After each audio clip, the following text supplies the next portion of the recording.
1962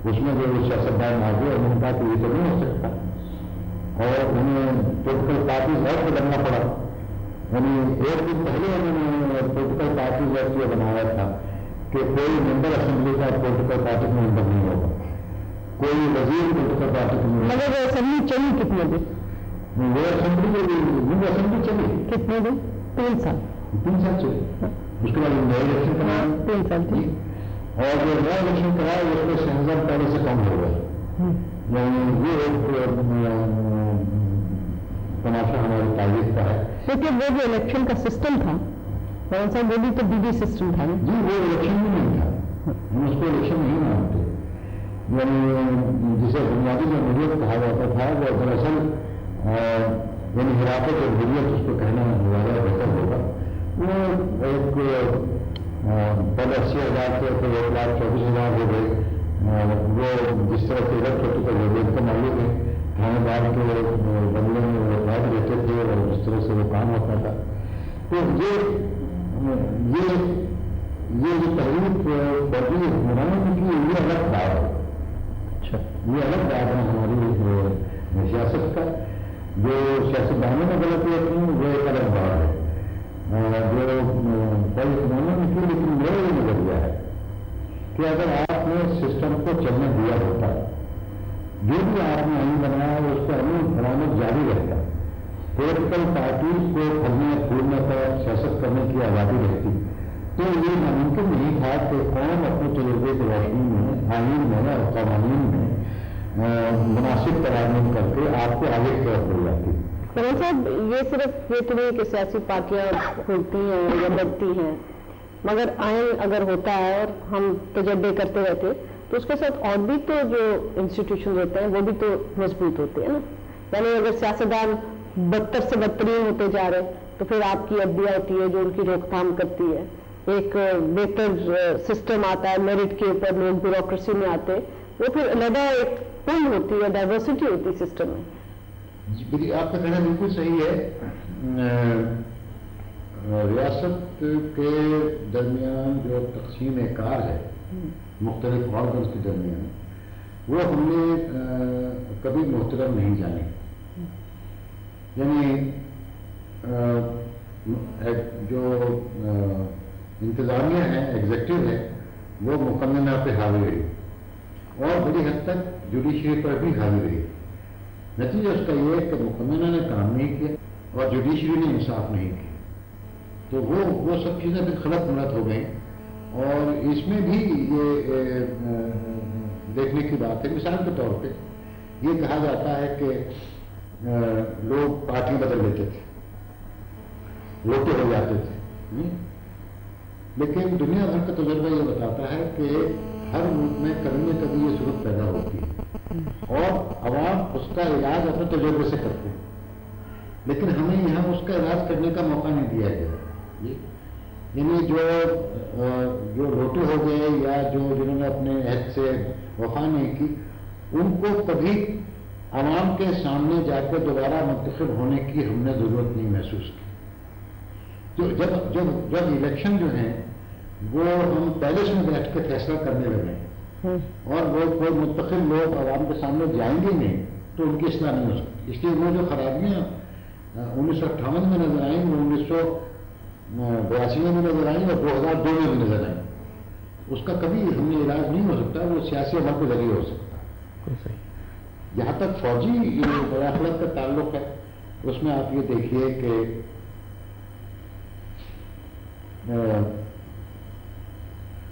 general Ayub Khan نے تو کہا کہ آئین کیا چیز ہوتا ہے، میں اپنے آئی ایوب خان ہلال آئی ہلال hereby give this constitution, اور وہ بھی نہیں، اس کو بھی انہوں نے احترام نہیں کیا. جب انہوں نے کہا کہ اچھا میں الیکشن نہیں لڑتا اور میں فارغ ہونا چاہتا ہوں، تو ان کا بنایا ہوا یہ کہتا تھا کہ اسپیکر کے حوالے کر دیجیے اور چاہیے رخصت ہو جائے گی. تو انہوں نے یہ نہیں کیا اور کمانڈر ان چیف سے کہا کہ آپ آئیے، آپ سنبھالیے اور ملک کو. اور یہ جو خیال کہ صرف فوج ہی ملک کے حالات ٹھیک کر سکتی ہے، اس کو ایوب خان نے فروغ دیا. پھر اس کے بعد یہ خانہ فروغ دیا، پھر اس کو ضیاء نے فروغ دیا، پھر اس کے بعد جناب مشرف نے فروغ دیا. تو یہ ایک یہاں اس قوم کا ایک اسلام سے زیادہ بنیادی عقیدہ اس بات پہ ہو گیا کہ بس ایک ادارہ ہے جس کے پاس عقل کی مونوپلی ہے، اس کے پاس سارے ذرائع ہیں حالات ٹھیک کرنے کے. ذرائع تو واقعی ہیں، نہیں ذرائع بھی نہیں ہے. ذرائع اپنی بات منوانے کے ہو سکتے ہیں لیکن ذرائع کسی معاملے کو حل کرنے کے نہیں ہیں. دیکھیے بات یہ ہے رحمان صاحب کہ تمام دنیا میں جو ایک تعریف سیاسی جماعت کی مانی جاتی ہے وہ یہ ہے کہ ایک ایسی انسٹیٹیوشن، ایک ایسی آرگنائزیشن تنظیم مستقل جو اقتدار حاصل کر کے اس کو پریکٹس کرنے کی کوشش کرتی ہے، اس کو سیاسی جماعت کہتے ہیں. پاکستان میں اور پاکستان جیسے دوسرے جو بیکورڈ معاشرے ہیں ان میں سیاسی جماعتوں کی تنظیم نہ ہونے کی وجہ سے سب سے زیادہ منظم پرماننٹ ادارہ جو ہے وہ فوج ہوتا ہے، اور اگر اس میں اقتدار حاصل کرنے کی خواہش پیدا ہو جائے تو اس سے زیادہ منظم سیاسی جماعت کوئی ہو نہیں سکتی. تو یہ جو غیر منظم سیاسی جماعتیں ہیں جن میں روز لوگ چھوڑتے ہیں وہ سیاسی جماعت وہ ان کا مقابلہ کر نہیں سکتے، وہ مجبور ہیں ان کے نیچے لگنے کے لیے. جو آپ نے فرمایا بڑی حد تک صحیح ہے. اس کا ایک تاریخی پس منظر ہے. پاکستان میں مسلم لیگ تھی اور علاقائی جماعتیں تھیں. ان علاقائی جماعتوں نے تو کوشش کی اپنے آپ کو جمہوری انداز پہ منتخب کرنے کی اور چلانے کی، لیکن زیادہ دیر نہیں کی. پھر پاکستان میں ایک لمبی تاریخ ہے کہ پارٹی کے کنوینر جو ہے وہ چلاتے ہیں پارٹی کو، اور پارٹی کے کنوینر جو ہیں اپنی مجلس عامہ خود چنتے ہیں. تو سیاسی جماعتوں میں بنیادی سطح پہ تنظیم سازی نہیں ہوئی کبھی بھی، اور اگر ہوئی بھی تو بوگس ہوئی.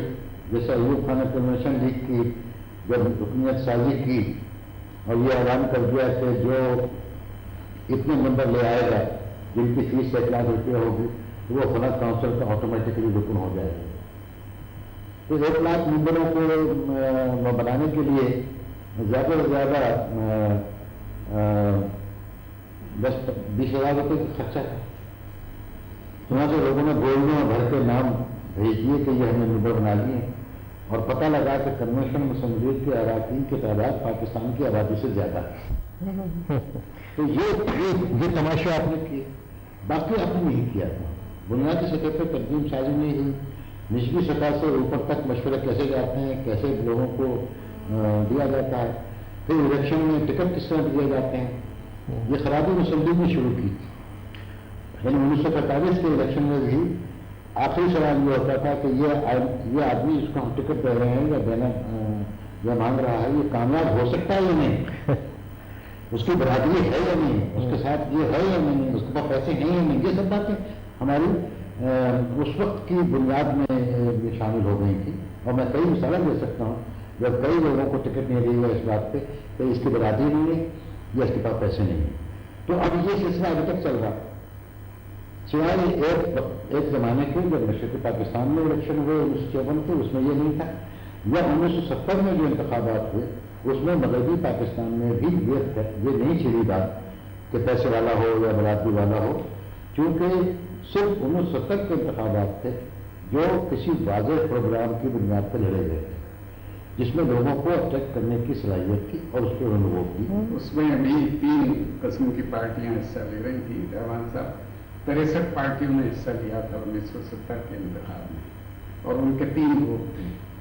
ایک گروپ جو تھا وہ شریعت اور اسلامی ریاست کے نام پہ الیکشن لڑ رہا تھا، اس کو 300 میں سے 11 سیٹیں ملی کل سب کو ملا. دوسرا گروپ جو تھا وہ ایک مبہم سے نعرے پہ نظریہ پاکستان کے ایک